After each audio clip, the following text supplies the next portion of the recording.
Good morning, Zookeepers, and welcome back to Planet Zoo. Now, today I usually would be going to Meta Zoo, but I feel like with the new DLC out, I should probably continue with my promise where I'd say I'd show you making enclosure for each one. Don't worry, we will eventually go back to Meta Zoo, but this week's going to be very heavily Planet Zoo themed, with it being their 5th year anniversary.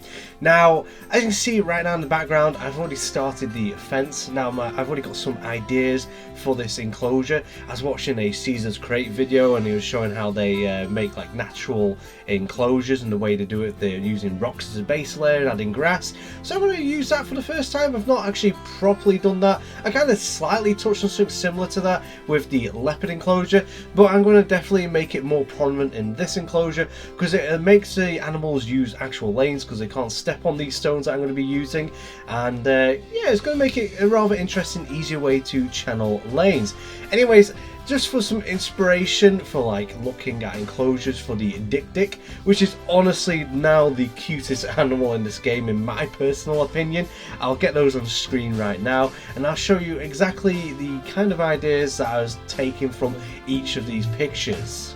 So over time you're going to see what I've taken here, like the elephant grass at the back, the more sandy bases, the logs knocking around more for decoration, and the little rock beds, as well as using that little idea I learned from Caesar where you use like rocks as a base and you pile up grasses and different plants on top of that, which, like I said, it will have a use in the sense it will keep the Dik on certain paths. Obviously if you just put like bushes everywhere, you're going to lose this creature really easily because it is tiny.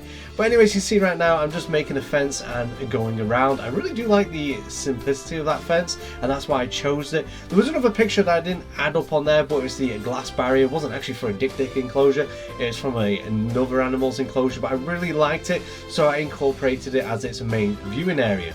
Now I'm making a little shed here, which I saw in the like one of the pictures I showed a bit earlier on, and the only issue with it, they can't use it, but it looks nice in the corner. It really does. I wish they could use it. I would have thought with how small they are, the hitbox wouldn't have been as big as it is, and it would have been able to fit through the door. But nevertheless, it's a nice looking little shed. I added my own twist to it, didn't do 100% of a like a copy of it, which I originally was going to do, but then I was like, you know what, I'll mix this between a bit of like almost like a chicken coop and what I just saw there. And I really did enjoy making it, trying to make it so the wood didn't look the same.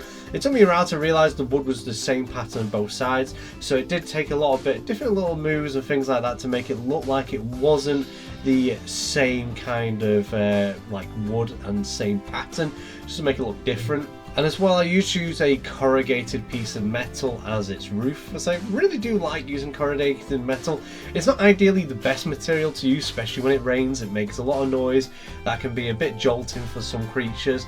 So it's one of those 50-50 things. Like in some enclosures you won't want to use it, especially if it's a very shy animal. In the end they sort of do get used to it, but it can cause stress leading up to that time when they get used to it. So I was like very 50-50. Now, as you could see in one of the enclosures, they had this very small pond, and then they had like quite tall reeding looking like plants in one corner. So that's what I'm going to do, and then add a log like it did in that picture I saw, which sort of like made it so that that weed couldn't continue going throughout the whole pond. There's bits and pieces of that plant, but not as prominent, as big or as thick as it was in one corner. So that's what I'm going to do. As well, I'm just making all the tracks the way I want the Dik to move around the enclosure, and then I went around adding like loads of decorational logs to make it look pretty, something to stand out. I was kind of thinking, do I want to add like a full-on tree to this enclosure?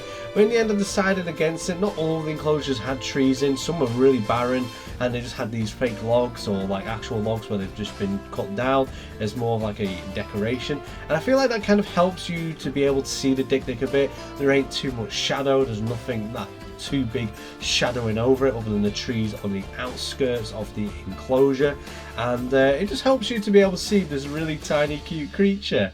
Now you can see I'm just doing the rocks.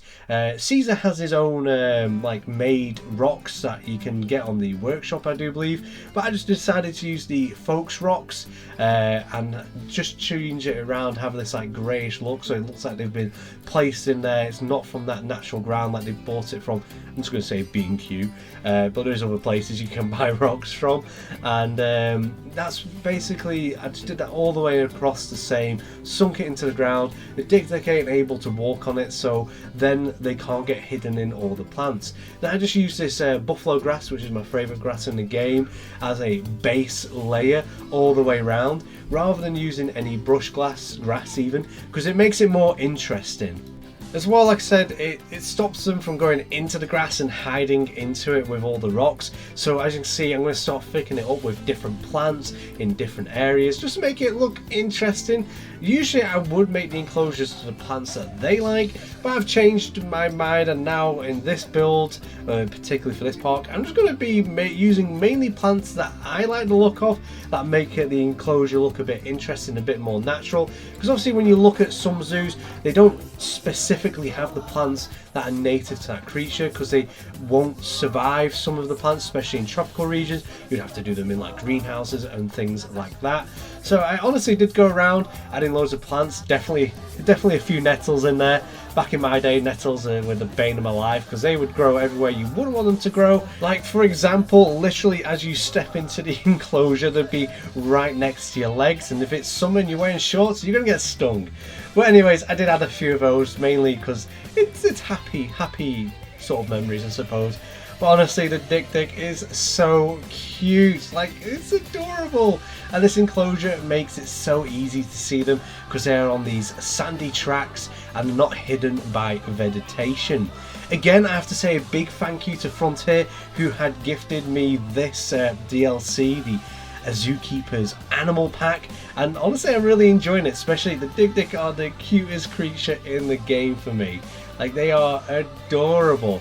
Also my favourite being the African spur tortoise, but I might leave them to last just because they are my favourite. But anyways, I hope you've enjoyed this build. I hope it's given you some inspiration.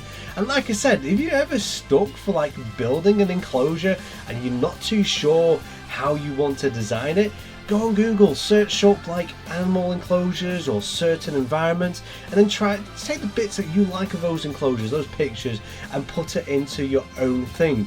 As you can see here, there's technically 6 photos, we only saw 5, but there is a lot of different things going into this which I've pinched from other enclosures. Anyways, thank you for watching. Until next time, I'll see you later.